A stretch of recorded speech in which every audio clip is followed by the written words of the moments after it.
ગરબો એટલે શું અને આ શબ્દ ક્યાંથી આવ્યો?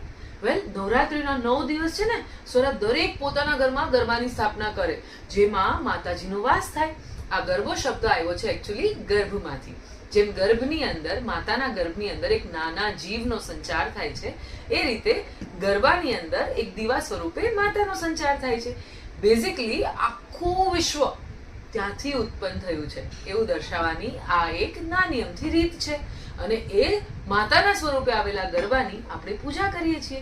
એટલા માટે જ્યારે આપણે ગરબા ગાઈએ કે રાસ રમીએ ત્યારે ગરબી વચ્ચે રાખવામાં આવે અને એની ફરતે રાસ રમવાનો હોય. આજની જેમ નહીં કે બધા પોતપોતાના સર્કલમાં અલગ અલગ રીતે રમે. મેઇન સેન્ટરમાં ગરબો હોય અને એના ફરતે રાસ રમવાનું મહત્વ વધારે છે. અને એ રાસ ક્યારેય જ્યારે રમાય સર્કલમાં ત્યારે એ સર્કલ ક્યાંયથી તૂટેલું ના હોય, એ અખંડ હોય. એ પણ જણાવે છે કે આપણું જીવન આ જ રીતે એક ચક્રમાં ફરી રહ્યું છે, જેનો કોઈ ઉત્પત્તિ નથી, જેનો કોઈ અંત નથી. અને બધું જ આ માટીના ગરબામાંથી, મતલબ કે માતાના સ્વરૂપમાંથી આવીને એમાં જ સમાઈ જવાનું છે. તો આ વખતે તમે જો રાસ રમવાના હો તો ટ્રાય કરો કે ગરબી વચ્ચે રાખો અને એના ફરતે રાસ કરો.